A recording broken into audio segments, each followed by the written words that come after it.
Kasunod ng bigong negosasyon sa pagitan ng Amerika at Iran, ipinag-utos ni US President Donald Trump ang pagharang sa mga barkong daraan sa Strait of Hormuz kung galing o papuntang Iran. At dahil dyan, muling nagmahal ang krudo sa world market.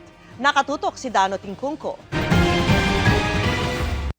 Iniutos ni US President Donald Trump sa US Navy ang pagharang sa lahat ng barkong papasok at lalabas sa Strait of Hormuz. Simula yan mamayang alas 10 ng gabi, oras sa Pilipinas. We have a blockade going into effect. Other nations are working so that Iran will not be able to sell oil. Pero paglilinaw ng US military, hindi haharangin ang mga barkong dadaan sa Strait of Hormuz na galing o papunta sa non-Iranian ports.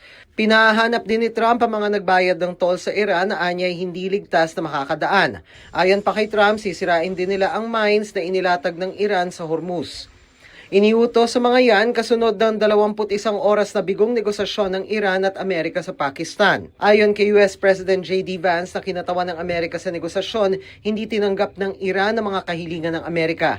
Kabilang dyan ang paghinto sa paggawa ng nuclear weapon. We just could not get to a situation where the Iranians were willing to accept our terms. So we go back to the United States having not come to an agreement.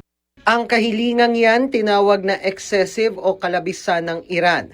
Sabi pa ni Iranian Foreign Minister Abbas Araghchi, malapit na sana silang magkaroon ng kasunduan pero naka-engkwentro raw sila ng maximalism, pabago-bagong kondisyon at patakaran at blockade mula sa Amerika.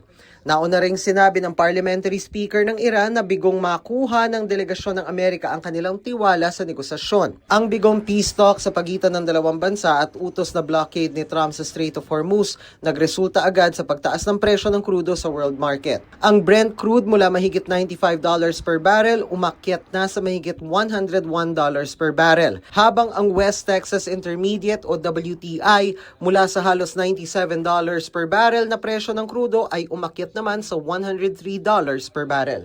Dano Tingkungko, Nakatutok, 24 Oras.